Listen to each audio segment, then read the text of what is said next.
All right. Good evening, everyone. Good evening. Good evening. What's up? What's up, folks? Hey, Atar. Hey, Varsha, Neeru, Anjali. How are you guys doing? One quick check with Devi. Are we good here? Are we guys live? Nice and neat.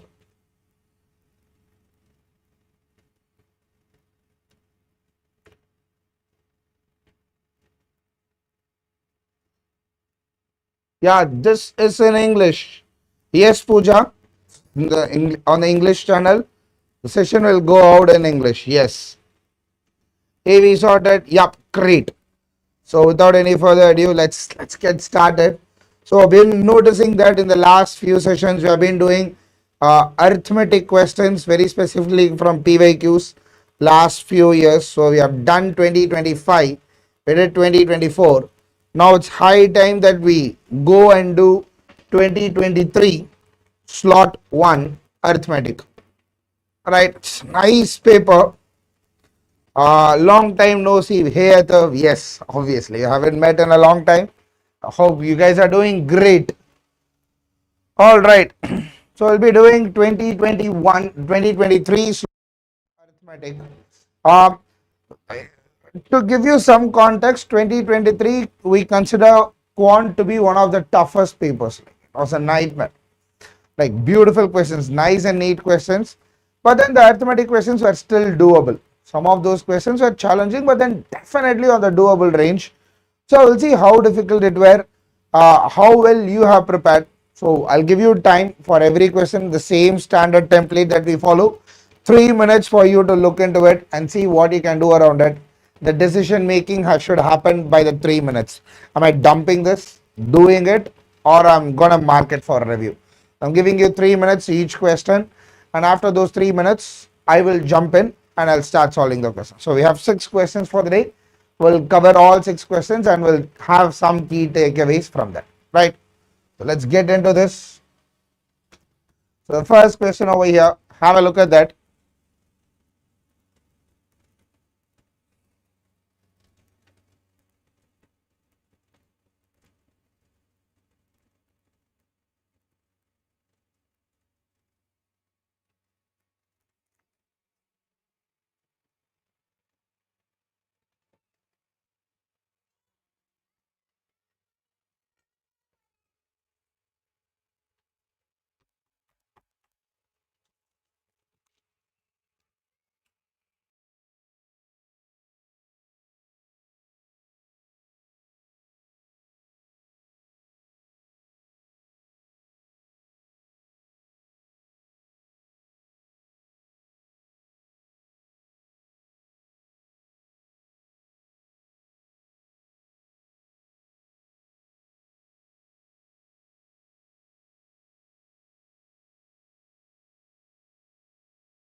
Jigyasu is asking Telegram group link. I'll show the QR in the last. Jigyasu, you can scan that and you can join the group from there. Okay.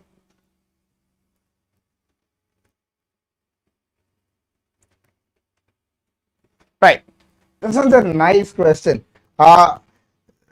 This should have been from time, speed, and distance, but this is a question purely on number theory. It looks like time, speed, distance, but in reality, the simple question to work with. So let's solve it. So the question says, Brishti went on an 8-hour trip in a car. Before the trip, the car had traveled a total of X kilometer till then.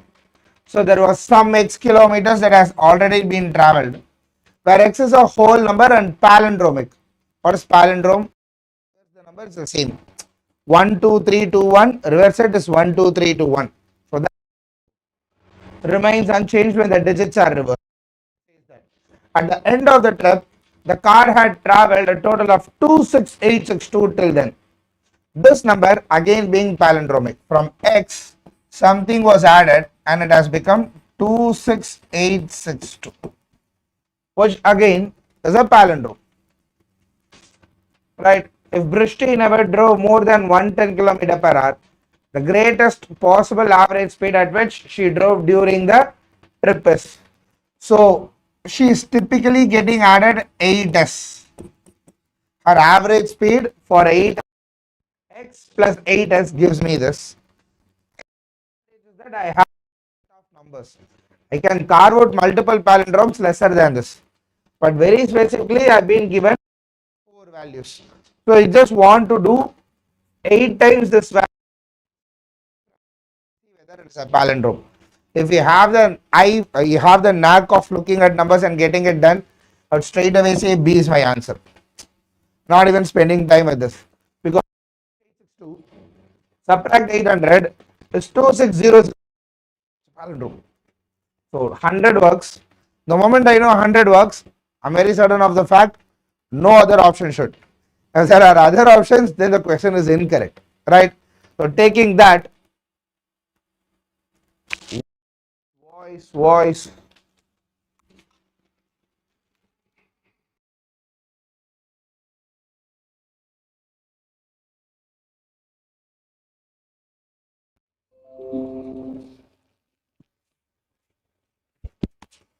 Are we better now? Is this better? Hello. Hello.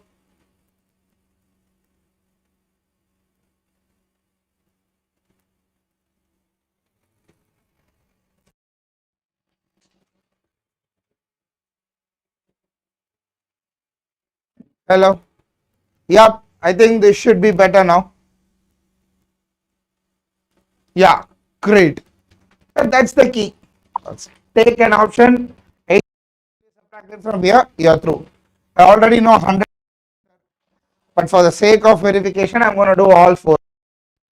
So x plus 8 times 90 is 720, which is 26862. So 26862, 720, 26142. No, that's not a palindrome. Reverse side, it is 24162, not a palindrome. I'm not getting the same value. Still making, again cracking. Hello.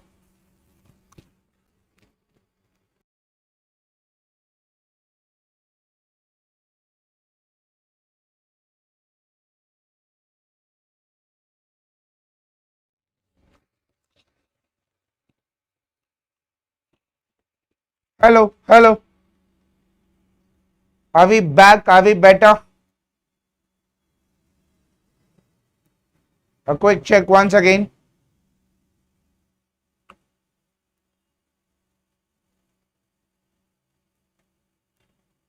Yes, great. Yeah.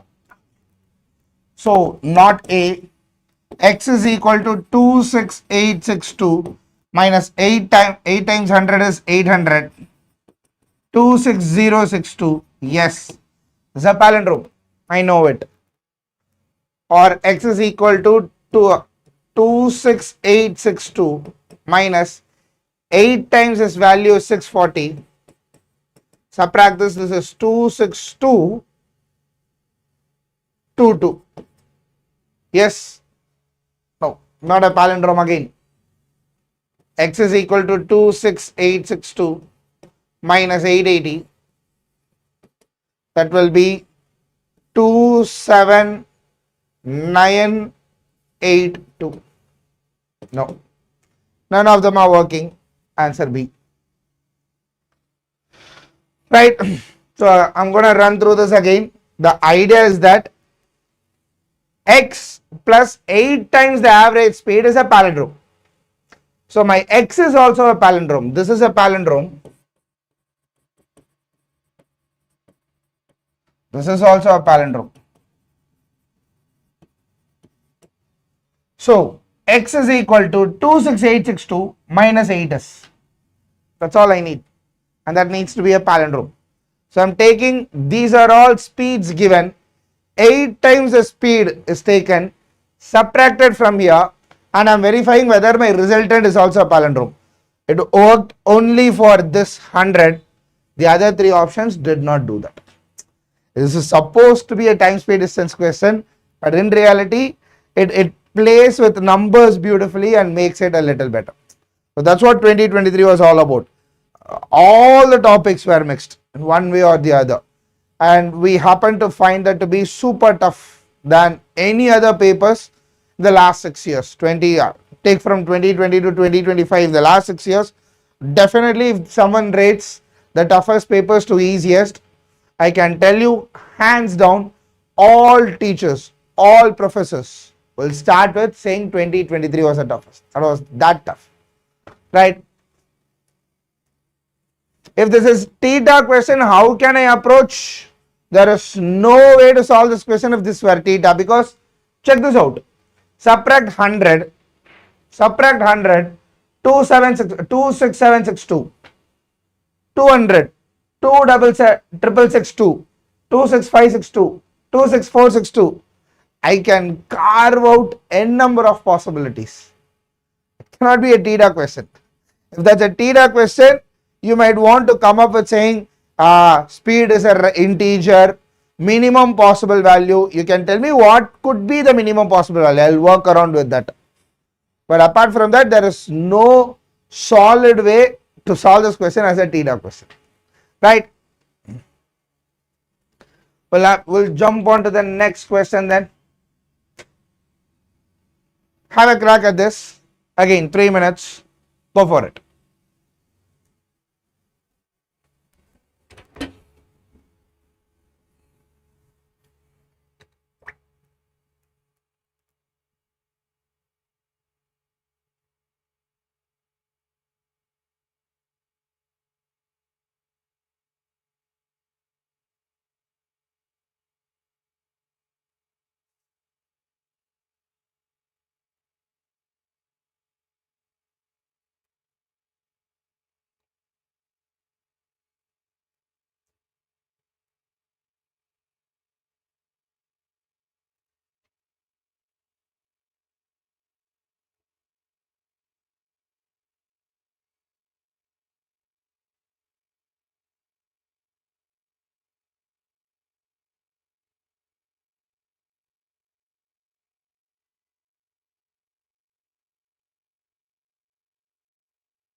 Yes.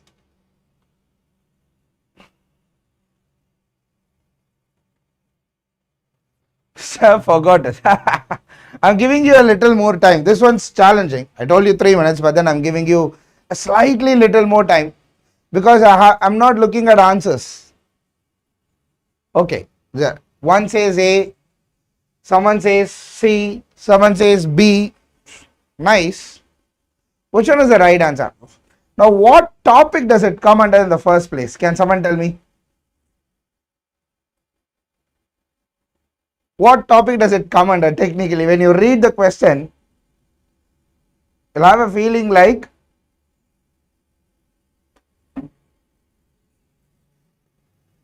A. Okay. Oh, Vinit sir already solved this in live lecture. Okay, fine. All right. Okay. Athav says, Professor, you can't see me. Now, mind, we'll do this. In an examination, the average marks of 4 girls and 6 boys is 24. Each of the girls have the same marks while each of the boys have the same marks. Now, even if they don't say that, that's what I do. When the moment you say average of some people, I account for all the people in that particular group being same. All boys will be same. The average value, all the girls will be same. That's the safest bet that you can always have, assuming everyone has an equal score. That's exactly what average is all about. If the marks of any girl at most double the marks of any boy, but not less than the marks of any boy. So it is telling me that any boy, the marks of any girl is greater than or equal to any boy, but lesser than or equal to twice. The mark of any girl is at most double the marks of any boy. It can go as much as G being equal to 2B. It can go till that, or G being equal to B. That condition is given, right? Next one, if marks, okay, but not less than the marks of any boy, then the number of possible distinct integer values of the total marks of 2 girls and 6 boys. 2 girls, they've given us 4 girls and 6 boys, and they are asking us to find 2 girls and 6 boys.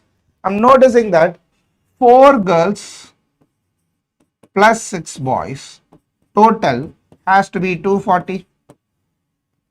24 is the average. There are 10 students. 24 into 10, 240. You know that. They are asking us to find 2 girls plus 6 boys. And this needs to be an integer, right? So if I do the math, everything gets cancelled. You will get 2 girls is equal to integer. If 2 girls is an integer, 2 girls plus 6 boys should be an integer because 4 girls plus 6 boys is also an integer. I am looking at only 2 girls. If I can carve out the minimum score of a girl to the maximum score of a girl, every value in between holds good, right? Can we think about it that way? I repeat, the data for 4 girls plus 6 boys is given. The question is about 2 girls plus 6 boys, which means all you need to look for is the value of 2 girls. And that needs to be an integer because they are asking this to be an integer. This is an integer. This needs to be an integer. So 2 girls will also be an integer. Girl need not be an integer. The mark of a girl is not integer. The mark of 2 girls is an integer. So think of that. I'm going to find the score of a girl. I'm going to find the minimum score. I'm going to find the maximum score. And I want to think about any value in between works. Again, that's the way I do it. The moment I am looking at a range of values for my question, our automatic understanding is that you look for minimum value, you look for maximum value, and any value in between works, right? Clear? Can we do this now? Any doubts? Any questions? I think that's the simplest way to look at this. This is the best way that I could come up with. And I am not comfortable doing the lengthy ways because it's super boring. Because this question was supposed to be averages, but this bloody bugger question puts too much variable into the question, making it difficult for us. So I'm going to keep it simple. I'm going to find the value of G. That's all. So there are only two cases. So the first case is all girls score is equal to the boys score. So my equation typically says 4G, I'm going to write that equation here, the data that is given. 4G plus 6B is equal to 240. So G equal to B, this will become 10G is equal to 240. So G is equal to 24. So G can take 24. So it can be more than 24 now. Minimum value, can I say G minimum? G minimum will be equal to 24, correct? Why am I calling it minimum G? Because I am assuming the girl score to be as less as a boy, equal to boys. It's not 2 times boys. If I say a girl is twice the boy, that's maximum score of G. I'm saying girl is equal to a boy, that's minimum score of G, that is 24. So G can take 24. Since G is multiplied by 2, I can look for 0.5s now. 24, 24.5. 24.5 is also an integer. 25, 25.5. 26, 26.5. 27, 27.5. And I can keep doing this now. Okay. But I want to know where I'm going to end. Where is the maximum value of G? To do maximum value of G, I'm going to say G is equal to 2B.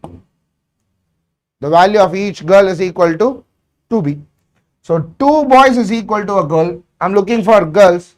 So 6 boys will become 3G. So I can write that as 4G plus 6 boys will become 3G is equal to 240. Or 7G is equal to 240.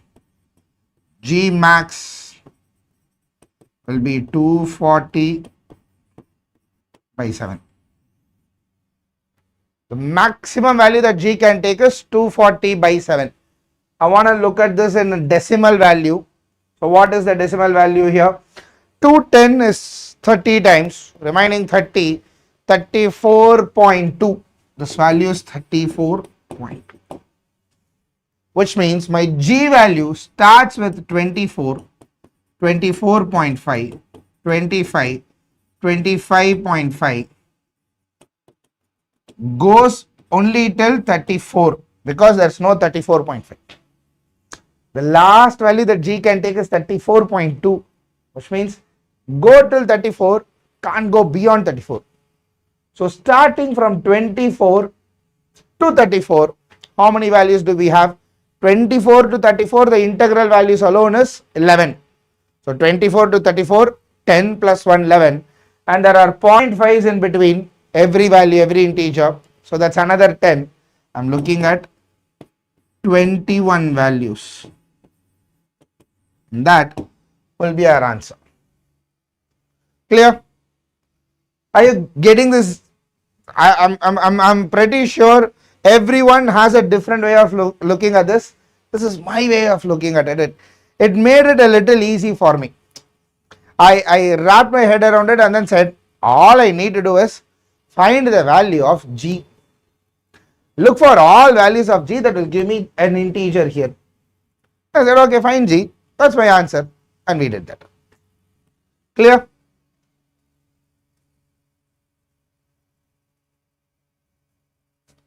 Any doubts?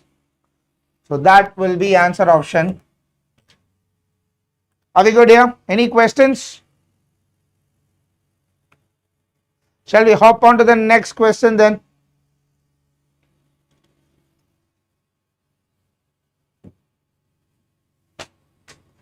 Look at this question. Another beautiful question. Allah, you can break it down in multiple ways. So I'm going to give you another sometime. Yashika says this one's hard. I second your opinion here. I'm not saying this is easy, but at the same time I can tell you one thing. It's a doable question. The only problem that you have is, are you up for it in that 40 minutes? I happened to write slot 1, 2023. I remember my slot 1. I did not solve this question in the paper. I looked at this question. I thought it would be some weighted average, some alligations happening here. And I happily went inside the question only to realize that it was an average question based with inequalities, or rather the other way around. It was typically an inequality question, slightly disguised out in average question. It was more like the Scooby-Doo scenario. I pull out the mask and then I find inequalities inside. It was challenging. I did not do this question in the paper. I remember that. I came out, I looked at this question. It took me a couple of minutes to realize that the standard alligations or average idea was not happening. So I second your opinion here, but all I can tell you is it's a doable question. It is definitely doable. It is not like, oh, I want to dump this question. That depends from person to person. Now that's perspective. But in a nutshell, you want to dump this question? I did that. I'm not telling you you should also do the same. I'm telling you, think about where you stand and take that call.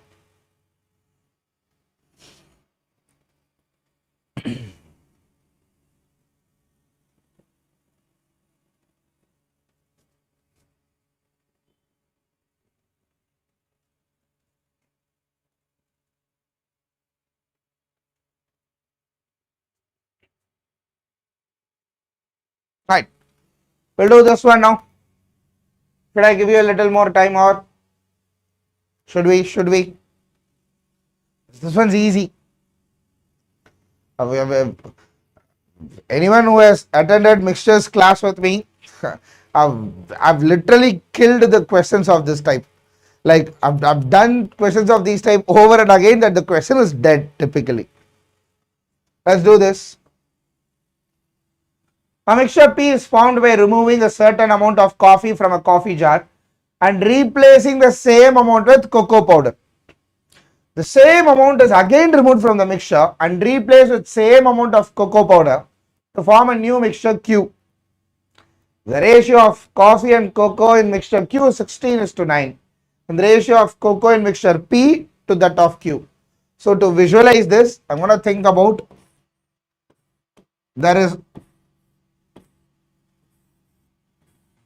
so what I basically do is I have full mixture of coffee. So some removal minus X, call some amount being removed, and it is replaced with cocoa. Some part of this becomes cocoa now. Or rather, let me use red to differentiate this. Right? Now what happens is again, I'm going to remove again some part here of the mixture. I'll end up with slightly lesser coffee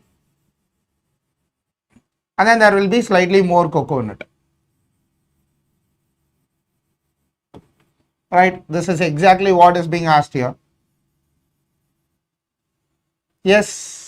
The question is, what is the ratio of coffee? What is the ratio of cocoa here? Cocoa in P to that of cocoa in Q.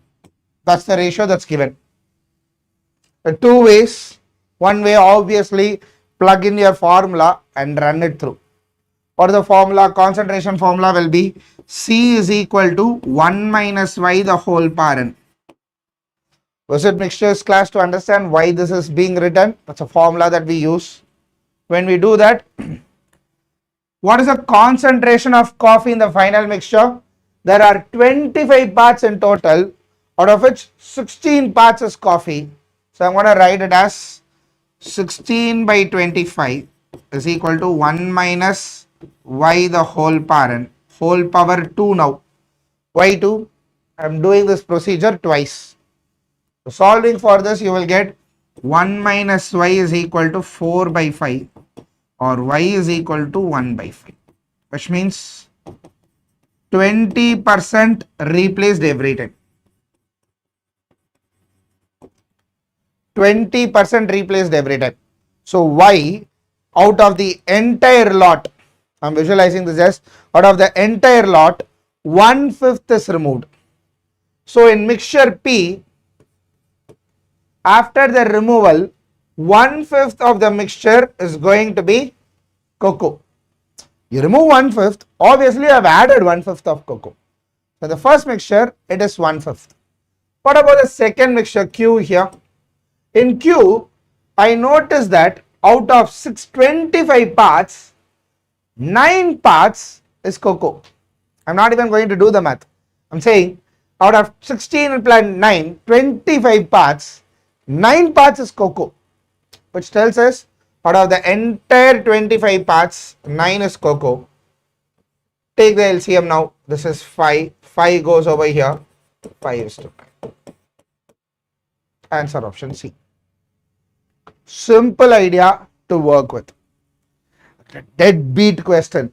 We have the number of times that we have solved this question in the class, I don't even have a count of it.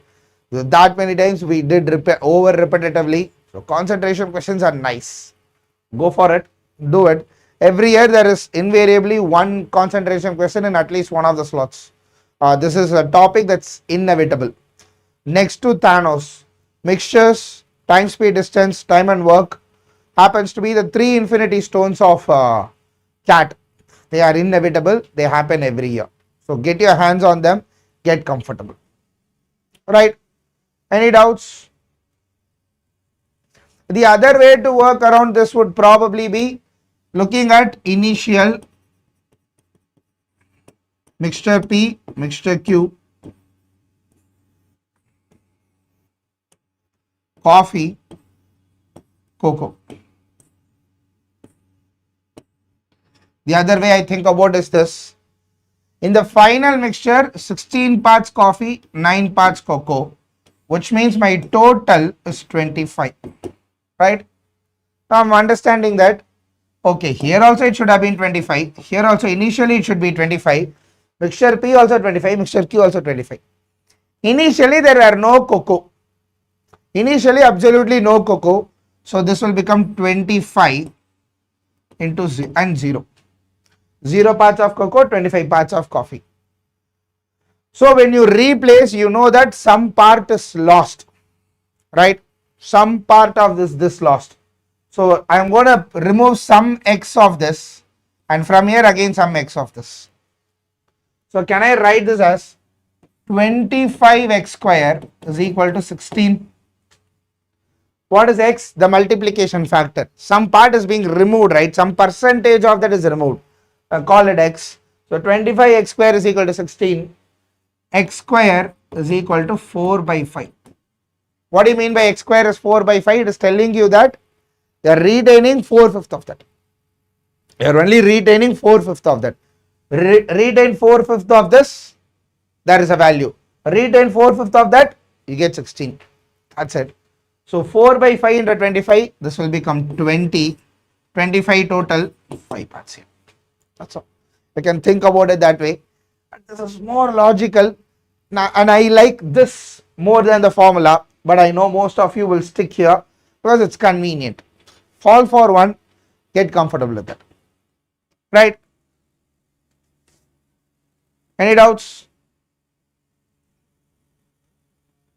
We'll jump on to the next question then. Again, a deadbeat question. Go for it. This shouldn't even take time.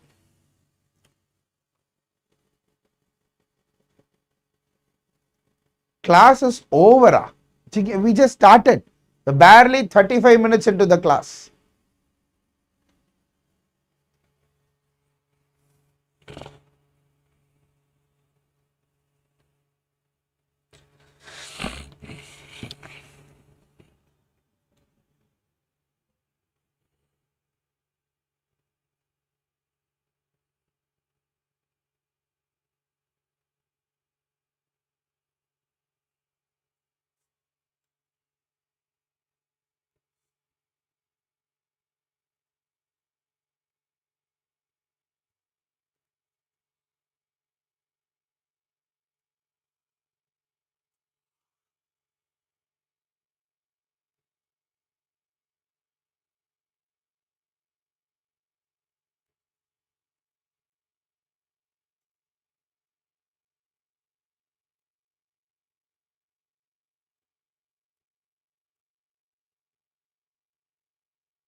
A and B confused. Okay.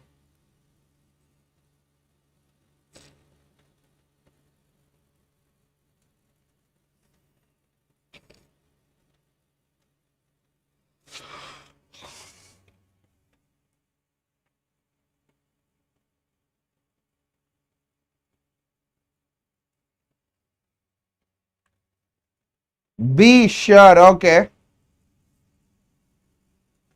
Yashika says A. Shyam says B. Atharv is stuck between A and B. Okay. This is easy. This is that difficult. Let's go for it. The salaries of three friends, Sitha, Gita and Mita, initially are in the ratio 5:6:7. First year they get a hike. Second year they get a hike. Okay. I'm going to take a table then.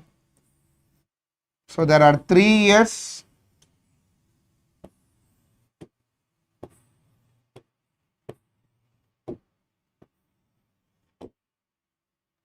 Name, initial, first year, second year, just in case if I have something else more. So Sitha, Gita and Mita. Initially, first year, second year.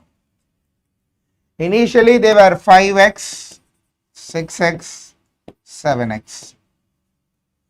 The first year they get hikes of 20%, 25%, 20%. 20% of 5 is 1, 6x. 25% of, let me go in the same order, right? Okay, it's the same order. So 25% of 6 will be 7.5x. And then 20% of 7 will be 1.4, which is 8.4x. Done. In the second year, Sitha and Mita get salary hikes. Sitha and Mita salary hikes are given. So she increases by 40%. 40% of 6 will be 2.4. This is 8.4x. Gita is getting 25%. 25% on 8.4 is 2.1. So this becomes 10.5. Gita is not given. Gita becomes the equal to the mean salary of the three friends. So whatever value I take here, I'm going to take y. So Gita happens to be the mean of the three people. They're telling me that add these three people divided by 3, that will be this value. Or I am extrapolating the idea that y is the mean of these two values. When there are 3 values and the average is one of the 3 values, you can simply find average of the other 2 values. Example 1, 4 and 7. The average of 1, 4, 7 is 4, which is the middle value. Take 1 and 7. Take the average. 4. That's enough. If one of your values is the mean, remove that and find the mean, you will still get the same value. So all I am going to do is, I am going to say Gita is going to be simply going to be 8.4x plus 10.5x divided by 2. This becomes 18.9x by 2 will become 9.45x. So 9.45x is what I need. I'm taking that. The question is the average salary hike of Gita in the second year. So Gita has jumped from 7.5 to 9.45. 7.5 to 9.45 plus 2 would have given me 9.5. So this is 1.95 divided by 7.5 into 100. Be a nice friend for me. Do the math. Shyam is saying Gita salary after year 1. What is Gita? What is the problem with Gita salary after year 1? Yashika says 26. Are we getting accurately 26? I think you should both of them get is divisible by 3. Let me just do the math here. This is 2.5. That will be 6.65. So this will be 65 by 100. Sorry, 65 by 25. Yeah, 650 goes 26 times.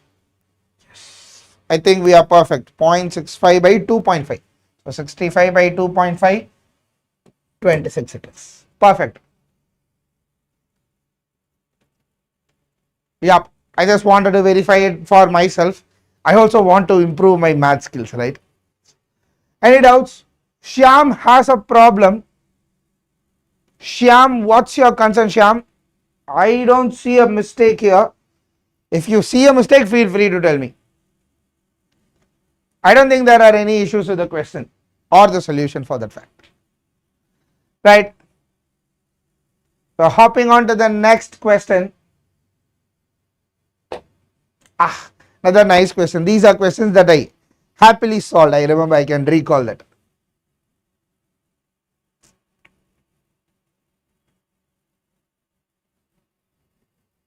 All right, great.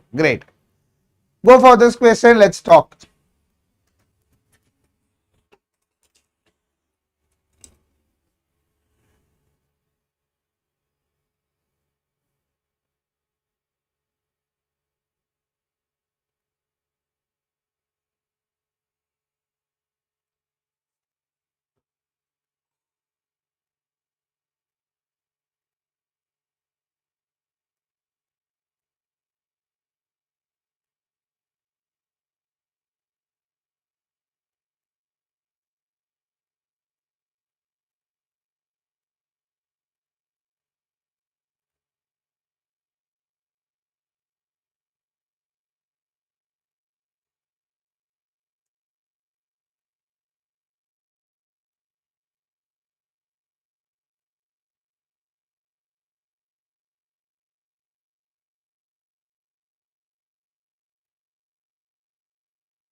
Two people are saying D. Shyam and Athar go for D.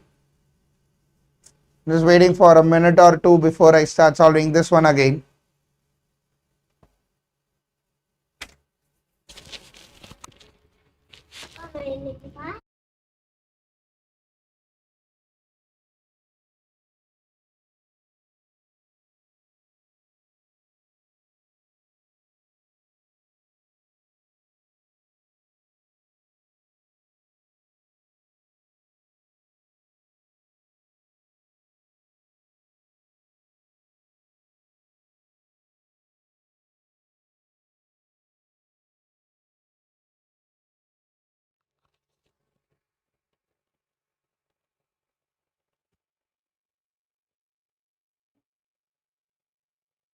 All right, let's do this one now. Look at the question. It says Gita sells two objects A and B at the same price such that she makes a profit of 20% on an object A, and a loss of 10% on object B. If she increases the selling price such that objects A and B are still sold at an equal price and a profit of 10% is made on object B, then the profit made on object A will be nearest to what? So there is A and B. She sells A at a profit of 20%, so which is 1.2A, and B C sells it at 10% loss, which is 0.9B, and they say that it's the same price, or I can say 4A equals to 3B, A is to B is equal to 3 is to 4, which means if I take A is equal to 30, B is equal to 40, right? A is equal to 30 and B is equal to 40. 20% here is 6 rupees more, 36. 10% less here is 4 rupees less, 36. They match. Done. I want to keep values. If you want, call it 3x and 4x, go for it. No one stopping you. And they say that she increases the selling price such that objects A and B are still sold at an equal price. The selling prices will still be same. A is still sold and a profit of 10% is made on object B. So 10% more, this will take me to 44. If B is 40 rupees sold at 44, A is 30 rupees and still sold at 44 because the selling prices are still same. So what is the percentage increase here? It is 14 rupees increase from 30 into 100. Simplify this. 7 by 15 into 100. 7 by 15. 7.5 is 50%. 7 is 1/30th less, which is 0.03333, 46.667%. So the nearest will be B, not D. Clear?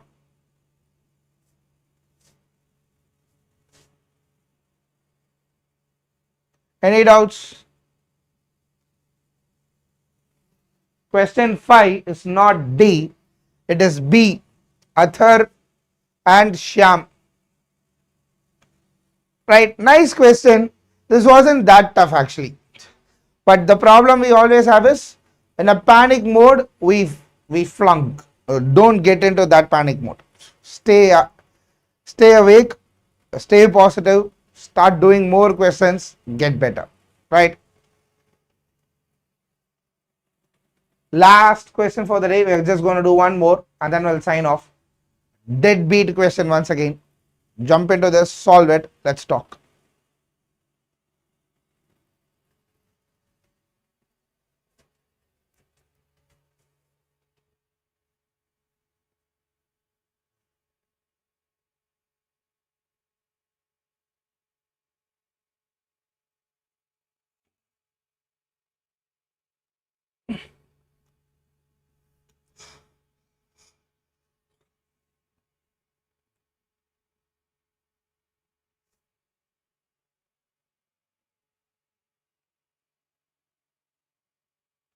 Other question 5, I got B. I got 46.67. I'm getting 46.67. The closest will be 47, right? Why will I mark 45?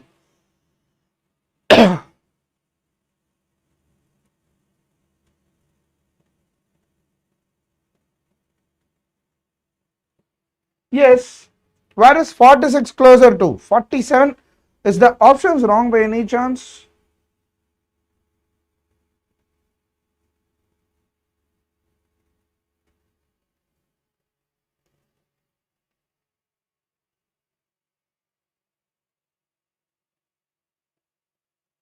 No, I don't get it. Athar, you say question 5 is B. And then again question 5 mark.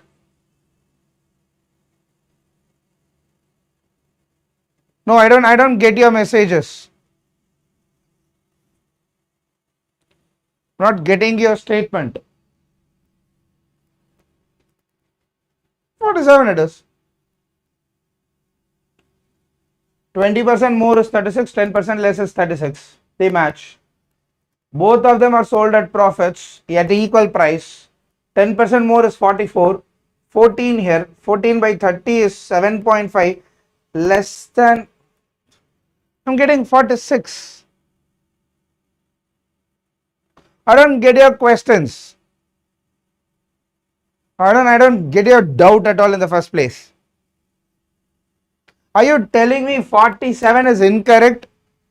Or let me verify that. Are you telling me 47 is incorrect to begin with?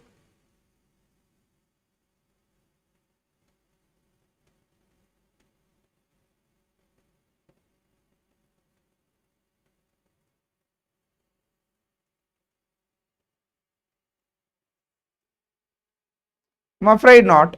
It falls in place perfectly for me.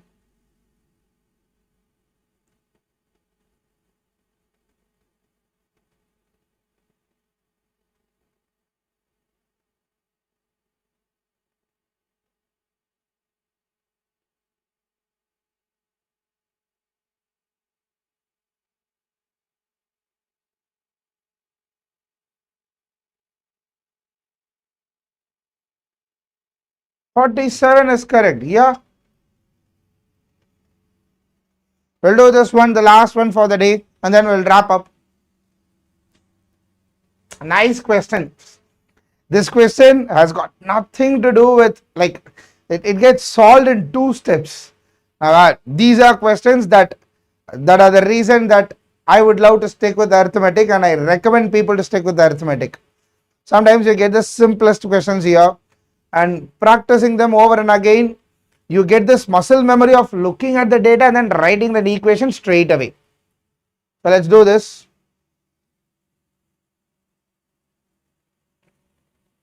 Put D as question mark. I don't get that. Okay, fine. Anil invests 22,000 for 6 years in a certain scheme with 4% interest per annum, compounded half yearly. 22,000, 6 years, compounded half yearly. Compounded half yearly, twice a year, 6 years. We'll have to do it 12 times for 2%. Why 2%? 4% per annum. So 2% per half. Right? So I can write this statement as Anil will be 22,000 into 1 plus 2 by 100 the whole power 12. For the sake of the class, I am writing the equation here. Or I would straight away say 22,000 into 1.02 the whole power 12. Right? And then Sunil invests in the same scheme for 5 years. For the same scheme for 5 years, and then reinvest the entire amount received at the end of 5 years for 1 year at 10% simple interest. So 10% simple interest is simply taking out that interest component, 1.1 times that value. Both of them receive the same amount. What is Sunil? Straight away write your equation. Sunil into 1.02 the whole power 10. Why whole power 10? Because it's only for 5 years. And this entire amount is invested in simple interest for 10%. So since this is amount here, I'm also taking amount here. So I'm multiplying it by 1.1. I look at that number, super happy. I see 22, I see 11, I see 1.02, 1.02, bunch of them will get cancelled. So if you cancel it out, this entire value and this value gets cancelled. So you will have S is equal to 22,000 into 1.02 the whole square divided by 1.1. Right? So I can cancel this here. 22 by 11 is 2. So this is 20 times. So this will become 2, 1, 2, 3, 4. 1.02 the whole square. 102 plus 2 is 104. 2 square 1.0404. Multiplying this super easy. 4 decimals go off. 20808. That will be our answer.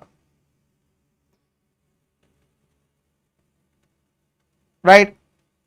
Such a nice question. Yashika, be wary of your answer. You got all the way to it only to miss out the mark by 1 digit. The answer is 20808. Right? So it's a beautiful question. It's one step question and it works every time. Again, these are questions that repeat every now and then. Get your hands dirty, get SICI in the bag, get time speed distance, ratios, mixtures in the bag, non-negotiable topics any day, any time. Do that, we are through. It's 6 questions. All I can tell you is sometimes when I do the series, I'm giving you one chance to look at it and then practice. The other reason why I pick 6 questions for all the series that we have done up until now, I take 6 questions. I stick with 6 questions and I do only 6 questions. I could do all arithmetic. I can say I'm doing all arithmetic and then doing it. But then I want to do only 6 questions to make first people understand that no matter how tough the paper is, there are definitely 6 questions that are in the bag.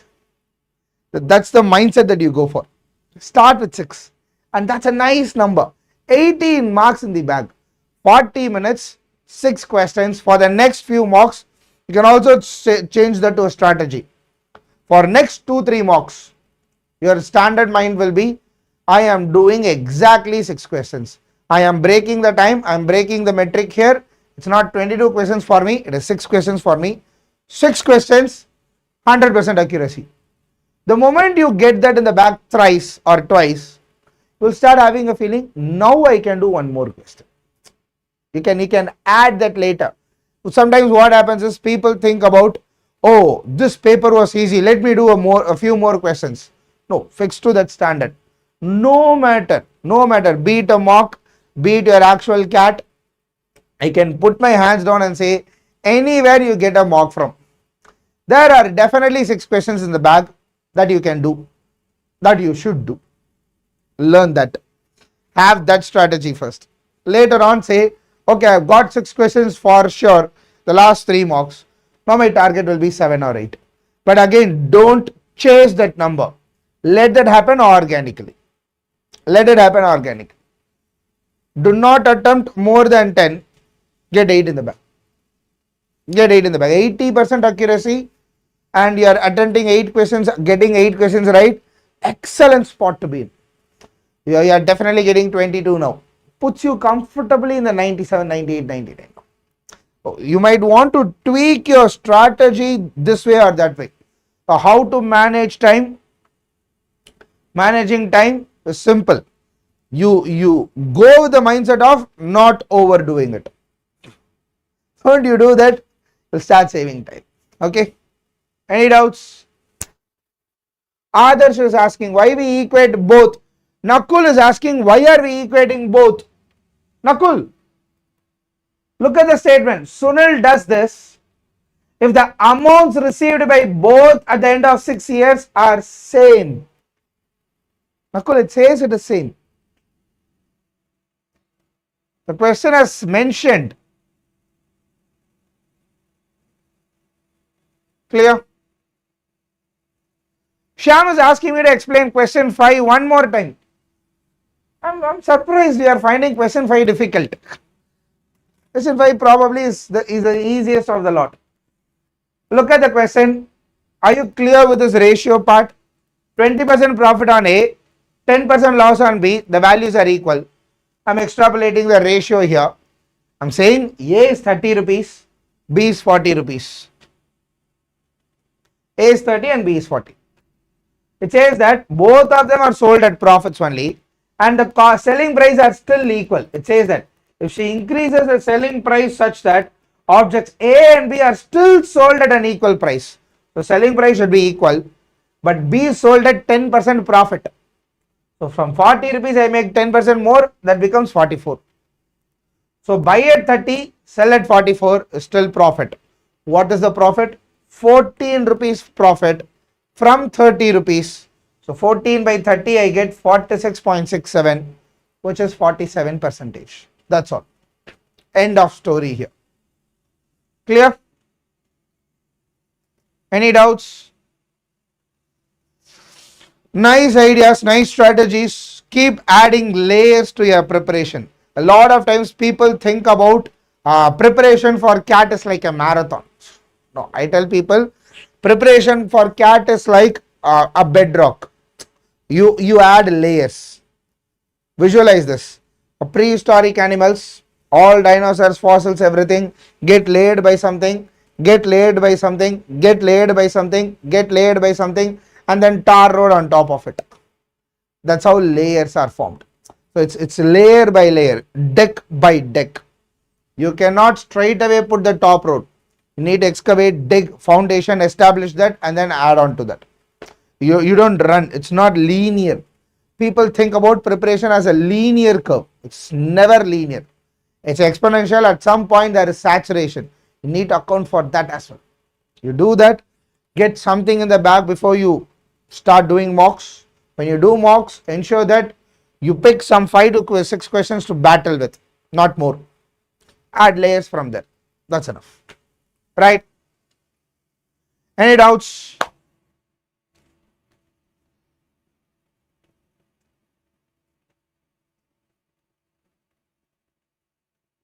Any questions? I think we have pretty much summed up everything.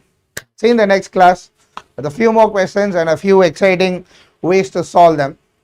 See you in the flip side of the class. Right? As in case if you are looking for all the DPP's practice questions, enroll it on the batch here on the website. On the batches there is something called CAT 2026 practice series in English, and that's free. You can enroll it for free. You will get DPPs, you will get all the lectures recorded unlimited times, and then class lecture plan. So everything will be there. It's a one-stop shop over there to visit everything. Enroll for it, you are through. For the people who are asking me for the Telegram groups, there you have it. Let me just step aside.